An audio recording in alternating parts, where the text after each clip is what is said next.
هل يستوي الذين يعلمون والذين لا يعلمون وقال نبينا محمد صلى الله عليه وسلم من سلك طريقا يلتمس فيه علما سهل الله له طريقا إلى الجنة. الحديث كما قال نبينا محمد صلى الله عليه وسلم. Alhamdulillah, bersyukur kita kepada Allah SWT. Pada malam hari ini Allah SWT masih memberikan kita nikmat untuk melaksanakan sholat maghrib dengan berjamaah, dilanjutkan dengan pengajian Riyadhus Shalihin. Semoga Allah jadikan kita termasuk orang-orang yang taat kepada Allah SWT. Kemudian untuk keluarga kita, semoga Allah jadikan anak-anak yang taat kepada Allah, anak-anak yang berbakti kepada kedua orang tuanya, yang punya hutang semoga Allah lunasi hutang-hutangnya, yang punya masalah semoga Allah selesaikan masalahnya, dan untuk kita semua semoga istiqomah menjalankan perintah Allah, mati dalam keadaan husnul khatimah. Al-hadiniyah wa likulli niyatin salihah ila hadratin Nabi Mustafa Muhammad sallallahu wa azwajihi wa dzurriyyatihi wa li baitihi syarrahum al-Fatihah. A'udzu billahi minasy syaithanir rajim. Bismillahirrahmanirrahim. Alhamdulillahi rabbil alamin arrahmanir rahim maliki yaumiddin. Iyyaka na'budu wa iyyaka nasta'in ihdinas siratal mustaqim siratal ladzina an'amta 'alaihim ghairil maghdubi 'alaihim waladdallin. Yang tidak dapat kertas minta kirim di grup Pak. Di grup mushola yang tidak dapat kertas saya kirim 4 lembar. Silakan yang tidak ada kertas boleh lihat di grup jamaah masjid. Itu ada fotokopi PDF. Bismillahirrahmanirrahim. Hadis nomor 441.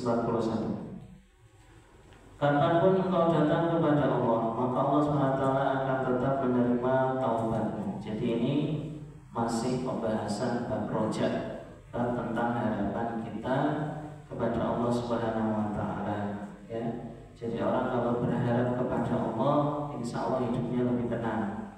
Insya Allah dia tidak terlalu takut sebagaimana orang-orang yang tidak punya harapan sama sekali. Dan termasuk hadis bab rojak di sini adalah hadis yang menerangkan bahwasanya Allah Subhanahu wa Ta'ala akan senantiasa menerima tobat kita. Kita mau datangnya pagi ya diterima, datangnya siang ya diterima, datang sore, datang malam, tengah malam sampai menjelang subuh itu tetap diterima. Ini dari hadisnya. Wa Nabi Musa radhiyallahu anhu Nabi sallallahu alaihi wasallam qala inna Allah ta'ala yabsutu yadahu bil laili liyatuba musii'un nahari wa yabsutu yadahu bin nahari liyatuba musii'ul lail hatta tatlu asy-syamsu min maghribiha. Dari Abi Musa radhiyallahu dari Nabi sallallahu alaihi wasallam bersabda, sesungguhnya Allah SWT membentangkan tangannya di malam hari supaya orang yang melakukan keburukan di siang hari bertaubat. Dan Allah SWT membentangkan tangannya di siang hari supaya orang yang melakukan keburukan di malam hari bertaubat. Dan akan seperti itu sehingga matahari akan terbit sehingga matahari akan terbit dari tempat tenggelamnya. Hadis riwayat Imam Muslim. Keterangan dalam hadis ini disampaikan sesungguhnya Allah SWT akan tetap menerima taubatnya hamba-hambanya, baik di malam hari maupun di siang hari. Ini enaknya jadi hamba Allah. Allah itu welcome. Ayo yang mau taubat, dibuka pintu taubat 24 jam. Ya, 24 jam Pak. Jadi taubat itu nggak pakai durasi waktu, nggak dibatasi. Silakan yang mau datang pagi Allah terima, datang siang Allah terima. Ya, selama akan tetap menerima taubatnya hamba-hambanya baik di malam hari maupun di siang hari, selama kematian tidak sampai di tenggorokannya atau matahari terbit dari tempat tenggelamnya. Jadi kita dibatasi 2 saja, masih tetap diterima taubat sampai nyawa di tenggorokan. Jadi kalau nyawa belum nyampe di tenggorokan, malam yuwargir, orang tobat masih diterima Pak. Ya, jadi jangan memberikan keputusasaan kepada pelaku maksiat. Jangan pernah kita mengatakan ngapain kamu tobat gak diterima dan gitu Pak, gak boleh. Ya, seburuk apapun manusia, selama nyawa belum sampai di tenggorokan masih bisa diterima tobatnya. Atau matahari terbit dari tempat tenggelamnya, ini untuk umum. Kalau nyawa di tenggorokan untuk orang khusus, maknanya yang khusus mau mati Pak. Tapi yang hidup-hidup gimana? Nanti ada momen di mana matahari akan terbit dari tempat tenggelamnya matahari. Biasanya matahari tenggelamnya di mana? Itu nanti kalau matahari kok muncul dari tempat tenggelamnya, pintu tobat sudah ditutup. Itu termasuk tanda-tanda hari kiamat. Pokoknya Bapak kalau masih melihat matahari terbit dari tempat terbitnya, berarti pintu tobat masih dibuka. Ya, Bapak bangun tidur masih bernafas, masih hidup, berarti pintu tobat masih terbuka, belum tertutup. Allah SWT berfirman dalam surat Al-An'am ayat ke-158 menerangkan tentang tanda-tanda kiamat, di mana kalau sudah terjadi tanda ini, taubatnya orang kafir tidak diterima. Sekarang masih diterima kan? Yang kafir taubatnya masuk Islam, yang enggak sholat taubatnya sholat, yang maksiat ya taubatnya berhenti maksiat. Mungkin ya bagi orang yang melakukan maksiat ini berita besar, nyaman bagi dia, alhamdulillah taubatnya diterima. Yang susah Pak itu lingkungan. Allah sangat menerima taubatnya seorang hamba, tapi tidak dengan lingkungannya. Makanya disarankan bagi orang-orang yang bertaubat itu hijrah. Hijrah Pak, paham hijrah Pak? Hijrah itu apa? Cari tempat yang orang-orang tidak tahu masa lalu kita. Ini paling enak itu bertobat. Ya kalau nggak hijrah ya nggak apa-apa. Cuma resikonya apa? Kalau ketemu orang pasti ngomongnya kayak gitu. Aku tahu masa lalu. Kamu orangnya dulu juga nggak bener. Pasti gitu Pak. Makanya supaya apa? Lebih bersih tobatnya, lebih aman tobatnya, cari lingkungan yang nggak kenal kita. Contoh mungkin dia orang Semarang pindah ke Jogja, gitu ya. Orang Jogja nggak ada yang kenal sama masa lalunya. Maupun dia di Indonesia pindah ke daerah mana, itu nggak apa-apa Pak, boleh. Jika itu membantu kita untuk bertobat, karena terkadang lingkungan yang buruk akan mengulang kembali tabiat yang buruk. Contoh mudah, kalau pengen berhenti merokok, jangan ngumpul sama orang yang senang rokok. Karena saya punya teman, dia sudah niat berhenti merokok, sudah jalan 1 tahun, begitu kumpul sama teman-temannya merokok lagi. Dia merokok lagi. Aku udah tobat tapi ditawarin merokok gratis ya Ustaz. Ya terus salah. Ditawarin gratis ya merokok meneh kan itu Pak. Ya ini resikonya. Makanya pindah, cari lingkungan yang baik. Seandainya nggak mampu pindah, cari lingkungan yang baik. Lingkungan yang bisa menerima kita apa adanya. Kalau lingkungannya sudah baik, insya Allah tobatnya istiqomah. Ini ayat tentang Allah tidak akan menerima tobat kalau matahari sudah terbit dari tempat tenggelamnya.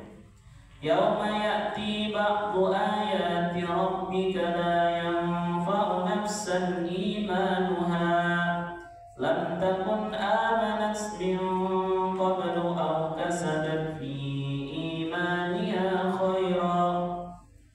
Pada suatu datang sebagian tanda-tanda Tuhanmu, tanda-tanda kiamat.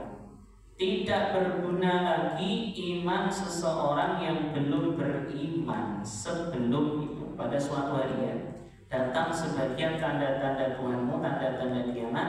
Tidak berguna lagi iman seseorang yang belum beriman sebelum itu, atau belum berusaha berbuat kebajikan dengan imannya itu. Jadi ayat ini ayat yang menegaskan bahwa pintu pintu tobat akan tertutup kalau matahari sudah muncul dari tempat tenggelamnya matahari.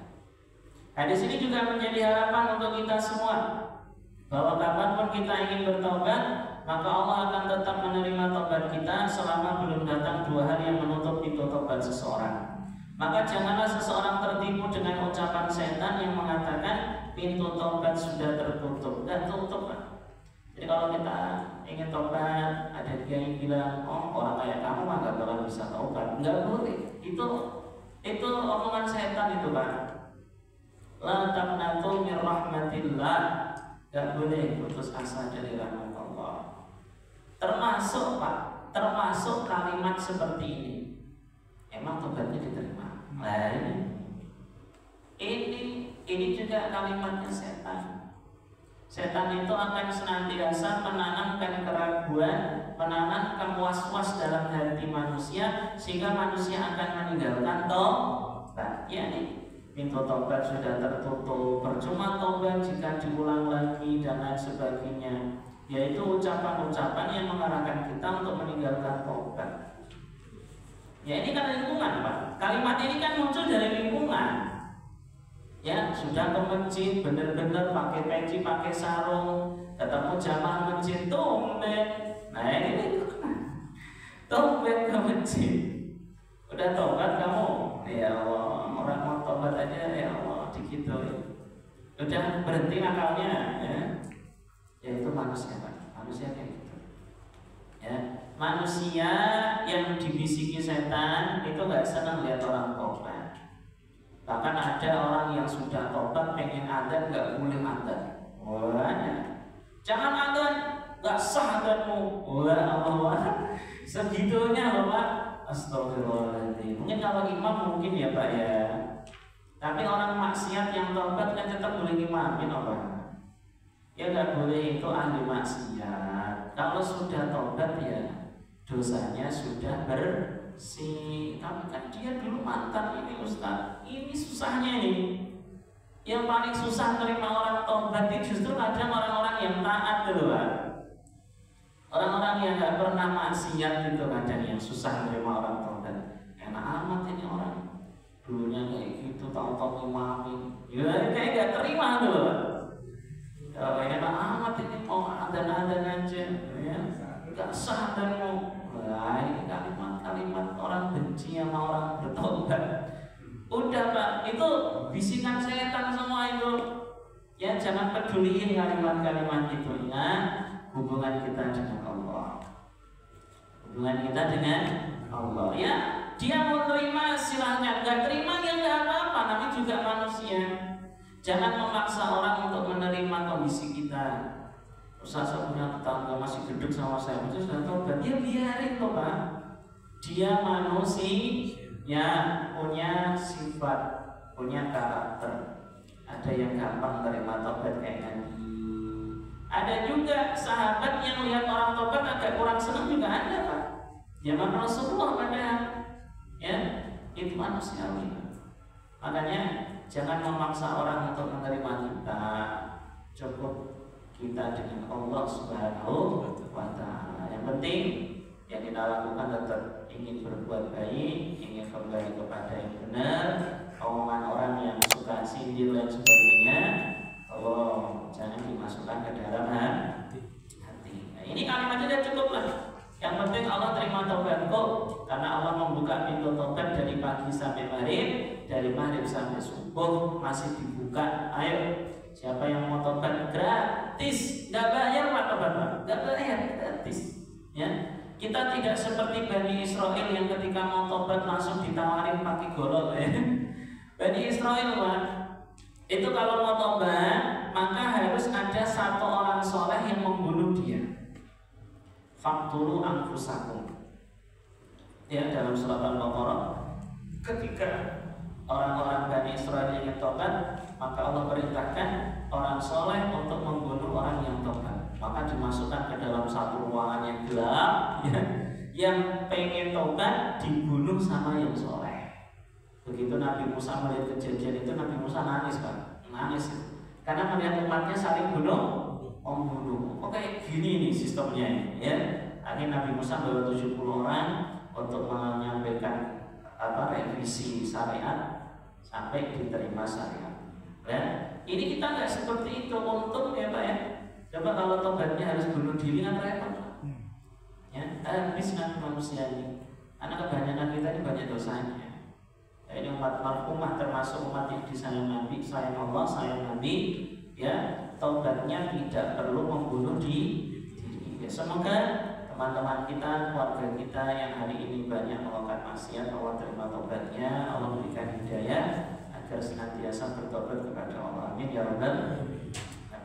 Ini hadis 442. Ini hadisnya panjang Pak. Kalau di sini tuh dari sini sampai sini, panjang sekali. Ini kalau tak bikin kertas bisa sampai 7 lembar. Makanya kita hanya menampilkan Arabnya 2 baris, habis itu terjemahnya saja. Ya. Ini kalau Arabnya ditulis juga lumayan nih, lumayan tebal ya. Jadi kalau Arabnya nanti kita bacakan 2 baris saja. Hadis 442, wa an Ali Najih Amr bin Abbasah bin Fathil Ain wal Ba' Sulami radhiyallahu anhu kuntu wa ana fil jahiliyah adunu ala nas ala dalalah wa anahum laisu ala syai' wa hum ya'buduna awsan al hadis. Ini maknanya hadisnya lanjut sendiri, tapi untuk terjemahnya tak bikin lengkap. Ini saya butuh waktu 1 jam untuk mengetik ini. Jadi kalau ngetik ini dari berkalimat, karena ngetik sendiri, kita nggak pakai terjemah di internet, ya. Jadi kita ngetik sendiri, makanya kalau ada bahasa kalimat yang ketinggalan wajar, karena kita ngetik sendiri, tidak copy paste ya. Nah, yang sekarang kan copy paste. Kenapa? Karena kadang copy paste di internet itu ada bahasa yang kurang pas. Menurut saya, ya, menurut terjemah yang saya pahami di pesantren itu banyak terjemah sekarang yang suka memotong kalimat. Jadi kalimatnya harusnya ada 5 jadi 4 gitu loh.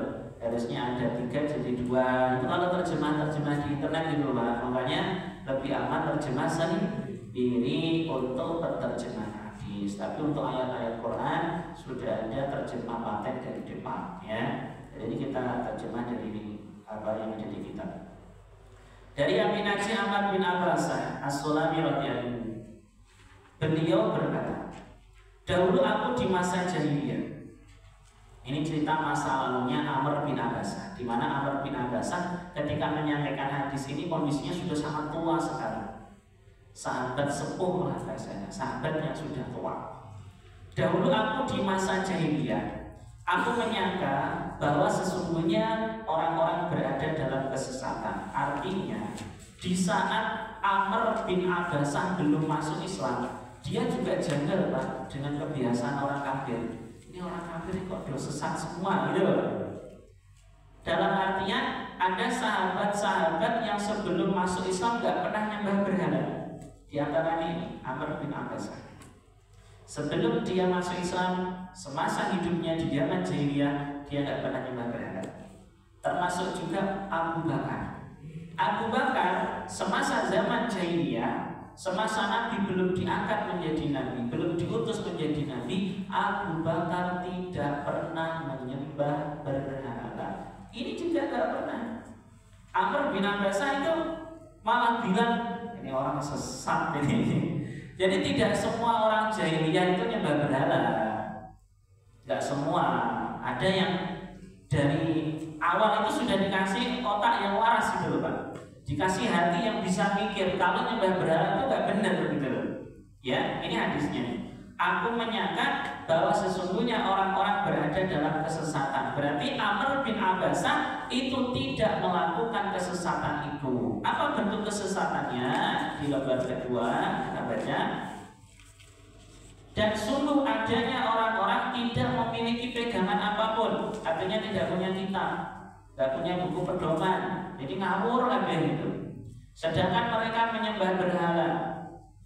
Maka aku mendengar adanya seorang laki-laki di kota Mekah yang sedang menyampaikan beberapa kabar atau berita.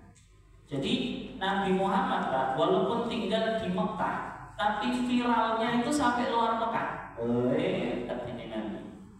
Ya kayak sekarang lah, ya kiai-kiai Jawa itu ya yang di Jawa Timur itu sampai terkenal ke Aceh.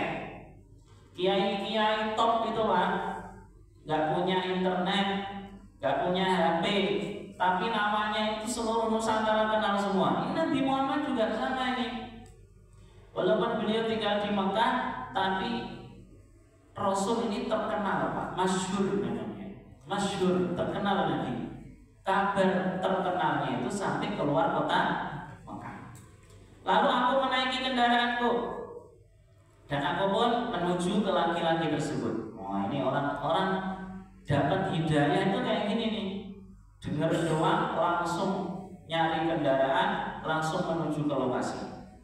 Pelajaran yang kita ambil dari kalimat ini Pak, sebelum kita bahas lembar keempat, kalau punya niat baik jangan ditunda-tunda apapun itu Pak, termasuk juga orang sakit. Saya sudah kecolongan 2 kali Pak, jamaah saya meninggal belum sempat nengok. Jadi jamaah saya sakit, harusnya malam ini kita nengok, ditunda, besok aja deh karena hujan. Besok meninggal Pak, gak ketemu saya. Ini banyak kasus kayak gitu. Ada juga yang niat ngasih duit anak yatim, ditunda-tunda, duitnya hilang. Duitnya hilang malah gak jadi nyumbang. Pokoknya kebaikan apapun jangan ditunda-tunda. Termasuk menolong orang lain. Wajah rajulun min aqsal madinati yas'a. Dalam surat Yasin disampaikan termasuk kebaikan Habib bin Najjar ketika dia tahu ada utusannya Nabi Isa yang sedang disiksa, dia langsung lari kencang, lari buru-buru nolong orang. Seperti Bapak tahu ada orang nyemplung di sumur, ditunda apa langsung Pak? Pak tolong Pak, saya tenggelam, nanti dulu ya, tak sarapan dulu. Mati Pak. Ditinggal sarapan, ditinggal ngopi ya mati. Kalau Bapak mau sholat, tetangganya rumahnya kebakaran, sholat dulu berjamaah sampai selesai atau langsung? Bentar dulu Pak ya, kita jamaah dulu. Wah, habis rumahnya Pak. Kebaikan nolong orang gak betul, termasuk hidayah. Kalau pengen masuk Islam sekarang, gak usah nanti-nanti. Kalau Bapak punya teman yang pengen masuk Islam, jangan nanti ya, minggu depan saja anterin ke masjid, jangan keburu mati nanti kafir, nggak bisa ditolong nanti.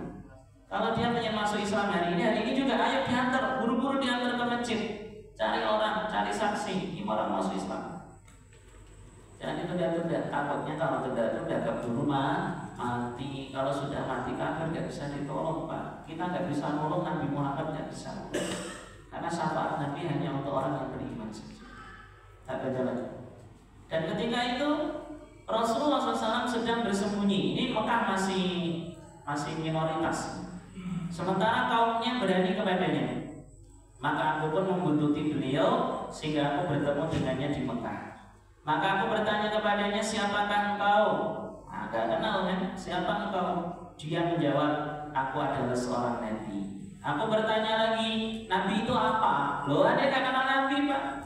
Aku nabi. Nabi itu apa nabi? Beliau bersabda, Allah telah mengutusku. Bahasanya utusan Allah. Maka aku bertanya, dengan apa Allah mengutusmu? Beliau bersabda, Allah mengutusku untuk menyambung silaturahmi, menghancurkan berhala, dan mengesahkan Allah, dan tidak menyekutukannya dengan sesuatu apapun. Maka aku bertanya kepadanya, maka siapa sajakah orang-orang yang bersamamu dalam hal ini? Beliau bersabda, orang merdeka dan hamba sahaya. Artinya masuk Islam itu bebas, nggak harus kaya, nggak harus merdeka, miskin, hamba sahaya pun boleh. Nah, ini Pak.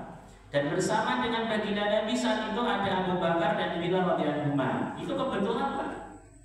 Kebetulan Nabi sedang bersama Abu Bakar. Abu Bakar itu orang merdeka. Kalau Bilal hamba sahaya yang kemudian dimerdekakan oleh siapa? Abu Bakar. Maka aku berkata, sesungguhnya aku akan menjadi pengikutmu. Itu langsung masuk Islam, langsung syahadat. Langsung masuk Islam, langsung syahadat. Cuma Nabi orangnya itu Pak, bukan Nabi menunda. Dia tetap masuk Islam, dia tetap syahadat, tapi Nabi gak pengen dia langsung menderita. Ini penting ya. Ada orang-orang yang kerjanya di bank, ada orang-orang yang kerjanya gini-gini. Ustaz, saya kerja gini-gini, apa langsung resign? Jangan resign dulu Ya itu loh Pak. Khawatir kalau langsung resign langsung amblek gitu loh Pak. Bahasanya apa ya? Langsung jatuh gitu loh. Ada kasus Pak, orang yang baru hijrah dulu direktur bank, langsung dia resign, keluar dari bank, langsung kerja, istrinya meninggal, rumah tangganya hancur. Ini orangnya stres, gak kuat. Kenapa? Tidak melalui proses. Pelan-pelan nyari kerjaan dulu gitu loh Pak. Ya kalau dia kerjanya di diskotik ya jangan langsung resign ya, cari-cari dulu tempat-tempat itu ya kan, itu ya, cari tempat-tempat dulu, kalau sudah kiranya cocok baru keluar. Yang jadi satpam yang nggak pernah jumatan ya jangan langsung resign, nanti begitu resign malah nggak bisa kerja, nyari-nyari tempat dulu. Seperti itu Nabi, karena resikonya berat. Kalau saat itu dia langsung ikut Nabi bisa mati disiksa orang kafir. Maka Nabi mengatakan, sesungguhnya kamu tidak akan pernah mampu melakukan hal tersebut pada harimu ini sekarang. Tidakkah kamu melihat kondisiku dan kondisi orang-orang? Jadi Nabi ngasih tahu Pak, bahayanya ikut Nabi saat itu. Dibantai, dibunuh, disiksa. Kan serem Pak? Serem. Wah, jangan sekarang, jangan ikutin nama sekarang, habis nanti kamu. Ya gitu. Ini penting Pak. Ini penting kita sampaikan kepada pengikut baru, kepada jamaah baru. Mungkin kita biasa tahajud berjamaah di masjid, mulai jam 2 selesai jam 4. Ada yang baru gabung, sampaikan, ini kalau Bapak nanti kiranya nggak kuat, kiranya ngantuk, nanti boleh langsung pulang saja, nggak apa-apa. Jangan ikut sampai jam 4. Paksa ikut jam 4, besok ngambek kamu lagi. Oh, apa ini? Itu sampai jam 4, pegel saya. Ya kan gitu. Jangan langsung kita samakan dengan orang-orang lama. Ini orang baru. Orang baru itu harus dimuliakan. Pengikut-pengikut baru termasuk mu'alaf mendapatkan zakat. Kenapa? Biar Islamnya tambah kuat. Baru masuk Islam nggak dapat zakat, malah dimintain duit. Wah, akhirnya keluar lagi dari Islam. Ini penting ini. Nabi sampai bilang seperti itu. Ya, kata Nabi, sesungguhnya kamu tidak akan pernah mampu melakukan hal tersebut pada harimu ini sekarang. Tidaklah kamu melihat kondisiku dan kondisi orang-orang.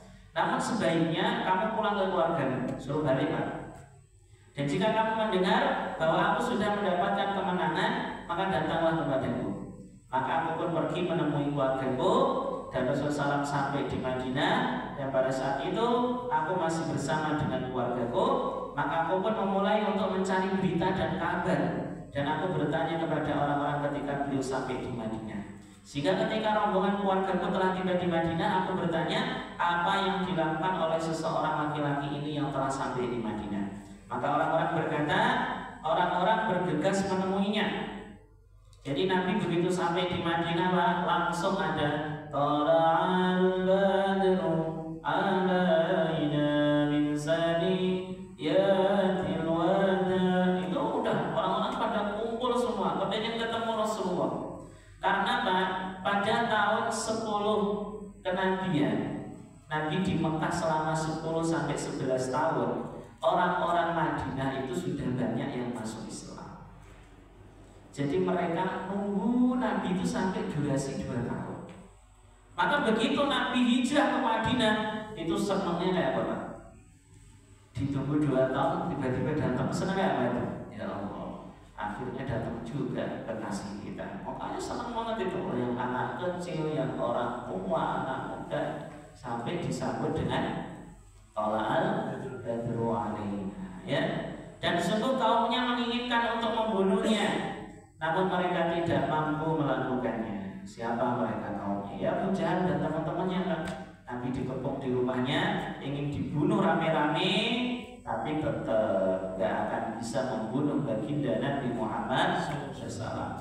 Dan aku pun sampai di Madinah, dan aku berkunjung ke rumah beliau dan berkata, wahai Rasulullah, apakah engkau masih mengenaliku? Jadi jaraknya lama ini Pak. Maka beliau bersabda, iya, kamu adalah orang yang pernah berjumpa denganku di Mekah. Rawi melanjutkan hadis, Maka aku berkata, wahai Rasulullah, beritahukanlah kepadamu dengan sesuatu yang telah diajarkan Allah kepadamu, dan aku bodoh tentang hal itu. Beritahukanlah kepadaku tentang sholat. Ini penting, Pak. Orang kalau ketemu kiai, hal yang paling penting diminta itu adalah ilmu. Minta ilmu. Ini hari-hari banyak kiai-kiai berubah jadi dukun, ya, berubah jadi dukun. Datang ke tempat kiai bukannya minta diajarin sholat, bukannya minta diajarin ini dan itu. Pak Kiai, ada amalan yang bikin toko saya laris nggak? Pak Kiai, kira-kira kalau saya nikah lagi itu amalannya apa Pak Kiai? Wah, ngomong, iya Pak, sekarang jadi kayak gitu Pak, asli betul Pak. Nah kiai-kiai yang nggak ampuh itu tidak laku Pak. Kiai-kiai yang alim, yang bisa baca kitab kuning, kiai-kiai yang hafal Quran, wah kiainya nggak keramat. Nih, dimintain doa nggak makbul, ya kan itu. Jadi sekarang kiainya tuh menjadi kiai kayak gitu loh Pak. Dimintain bukan orang nanya ilmu, apalagi yang sekarang yang kiai-kiai artis itu. Orang nggak ada yang nanya ilmu, pengen apa? Ketemu cuma pengen foto. Jadi status story WA aja udah. Nih yang udah ketemu kiai ini, kamu dapat apa? Ya dapat foto Ustaz. Ini fotonya nih. Ya Allah, dapat foto Pak, nggak dapat ilmu. Makanya kalau ketemu ulama, tanya, minta diajarin, minta diberi nasihat. Ulama itu diminta nasihatnya, diminta ilmunya, terakhir diminta doanya. Ya, tapi orang sekarang ya udah beda. Mereka menganggap ulama-ulama itu ya seperti apa bahasa kita itu, hanya datang ketika butuh saja. Kalau nggak butuh nggak peduli, ya. Kalau butuh diundang, kalau nggak butuh nggak mau datang. Iya Mas Kak. Maka Rasulullah SAW bersabda, kerjakanlah sholat subuh. Nah, ini karena mu'alaf Pak. Kakak bisa bayangin ya, berarti dia pertama kali masuk Islam udah sholat atau belum? Ayo, dosa apa tidak? Ya gimana mau sholat gak tahu caranya? Gak bisa mau sholat gimana caranya? Gak tahu. Gak tahu kan? Ya Nabi ketika Nabi datang perintah sholat, apakah Nabi langsung sholat terang-terangan? Enggak. Banyak juga sahabat yang belum tahu caranya sholat. Cuma ketika Nabi sudah sampai di Madinah, Nabi terang-terangan. Ya sholat berjamaah, bikin masjid, namanya masjid apa?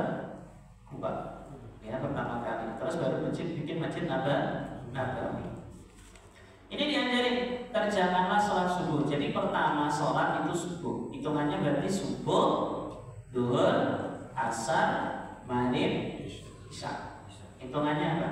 Subuh. Ada kan kita sering Islam, isa, subuh. Itu pengajian ceramah itu. Itu nggak ada dalilnya itu sebenarnya. Islam itu bukan diambil dari kata itu, bukan. Tapi kayaknya rame kalau begitu ngajian kayak gitu ya. Nah, pertama sholat apa? Subuh. Dan tahanlah dirimu dari sholat sampai matahari setombak. Jadi kalau habis sholat subuh, Bapak jangan sholat lagi. Habis subuh ya udah, nggak usah sholat. Apa dipikir sampai matahari naik, qadrul ruhin itu 1 tombak sekitar 90 derajat. Maka sebisa mungkin kalau matahari baru terbit setengah jangan sholat. Mataharinya belum bulat, sholat ketika matahari terbit itu haram. Haram Pak, maksudnya terbit itu belum sempurna. Mataharinya baru nongol kepalanya doang itu. Terus kita sholatnya dosa itu, haram itu. Karena sesungguhnya ketika matahari terbit, maka muncul juga kedua tanduk setan. Di dalam sarah yang saya baca, maknanya muncul kedua tanduk setan. Setan itu mulai kerja, mulai aktif goda orang. Itu dimulai dari matahari pas mau terbit. Nah itu loh. Jadi semangatnya sehingga diumpamakan seperti tanduknya tumbuh gitu loh Pak. Diumpamakan seperti tanduknya nongol. Ya ada juga yang mengartikan setan itu tanduknya akan semakin panjang kalau waktu subuh terbit matahari. Ya. Dan saat itu orang-orang kafir sujud kepada matahari. Jadi kenapa seseorang itu diharamkan sholat habis subuh sampai matahari terbit? Karena saat itu apa? Ini udah bisa. Nanti Bapak baca sendiri. Tak sampai baca benar ya. Kemudian setelah matahari naik, maka sholatlah. Karena sesungguhnya sholat itu sedang disaksikan dan dihadiri para malaikat. Sholat duha. Dan ketika bayang hilang dengan panah, waktu matahari sudah mulai naik tinggi, waktu istiwa, di mana posisi matahari sudah berada tepat di atas seseorang. 10 menit sebelum adzan itu harus sholat. 10 menit sebelum adzan zuhur itu istiwa. Ya, waktu istiwa di mana matahari persis berada di atas kepala kita. Bapak kalau berdiri tidak ada bayangannya itu, ya, karena sudah pas di atas, maka haram sholat. Paham Pak ya? Sekitar 10 menit sebelum zuhur. Ya, mana tadi? Maka tahanlah dirimu dari sholat, karena pada waktu itu neraka sedang meluap-luap. Nah, makanya panas Pak, panas itu jam 12 itu panas banget. Jadi untuk mengetahui waktu istiwa itu kapan? Waktu panas-panasnya matahari. Ya, bukan jam 12, pokoknya patokannya 10 menit sebelum zuhur. 10 menit sebelum zuhur. Ya. Maka ketika matahari sudah mulai condong, sudah mulai geser dikit, masuk waktu zuhur, maka sholatlah, karena sesungguhnya sholat di waktu itu disaksikan dan dihadiri para malaikat. Sampai engkau mengerjakan sholat asar, lalu tahanlah dirimu dari sholat sampai matahari tenggelam. Karena sesungguhnya matahari tenggelam di antara kedua tanduk setan, dan di saat itu orang-orang kafir sujud menyembahnya. Ini tak baca langsung intinya di keterangan, nanti Bapak baca sendiri sisanya ya. Sisanya tentang fadilah wudu. Keterangannya dalam hadis ini disampaikan dorongan silaturahmi, karena silaturahmi disandingkan dengan tauhid kepada Allah. Jadi orang yang bersilaturahmi itu pahalanya besar Pak. Seperti pahala menyembah Allah. Menyembah Allah wajib silaturahmi. Pertanyaannya, rahmi itu siapa? Rahmi itu bukan teman Pak. Rahmi itu orang yang pernah rahimnya sama dengan kita, yaitu kakak kita, adik kita. Atau rahmi yang dimaksud adalah yang rahimnya sama dengan ibu kita, yaitu bibi kita, paman kita. Paham Pak ya istilah rahimi ya? Jadi kalau saya mampir ke rumah Bapak bukan silaturahmi, tapi namanya ziarah. Ziarah itu berkunjung, ya, berkunjung ke saudara muslim. Kalau silaturahmi, saya mampir ke ibu saya mampir ke bibi saya mampir ke kakak saya, ke adik saya, ke saudara saya, itu silaturahmi. Hari ini banyak orang temenan deket, tapi sama kakaknya sendiri nggak pernah silaturahmi. Ya ini Pak, ini yang terjadi. Sama temennya best friend banget, sama kakaknya nelpon aja nggak pernah. Ya Allah, ini terjadi zaman sekarang kayak gitu. Sama bibinya nggak akur, sama pamannya nggak akur, sama ponakan nggak akur, sama temennya akur banget. Tetap dapat pahala ke teman, tapi nggak dapat pahala silaturahmi, karena memutus silaturahmi. Minimal nelpon sama saudara. Dan hadis ini juga mengajarkan kepada kita untuk menjaga sholat setiap waktunya tadi, kecuali 3 waktu yang dilarang mengerjakan sholat. Pertama saat matahari terbit, saat waktu istiwa sebelum zuhur masuk, selepas asar sampai matahari tenggelam. Dan dalam hadis ini juga dijelaskan tentang fadilah berwudu, dan sesungguhnya seseorang yang sholat dengan khusyuk maka akan diampuni dosa-dosanya. Jadi orang yang sholat wudu dengan bersih seperti bayi yang baru lahir. Semoga Allah terima pengajian kita, amin. Dan semoga hadis ini bisa berikan motivasi kepada kita, termasuk banyak cara Allah untuk menghapus dosa-dosa kita bisa melalui sholat, silaturahmi, dan melaksanakan wudu. Subhanallah, asyhadu an la ilaha illa anta, astaghfiruka wa atubu ilaik. Assalamualaikum warahmatullahi wabarakatuh.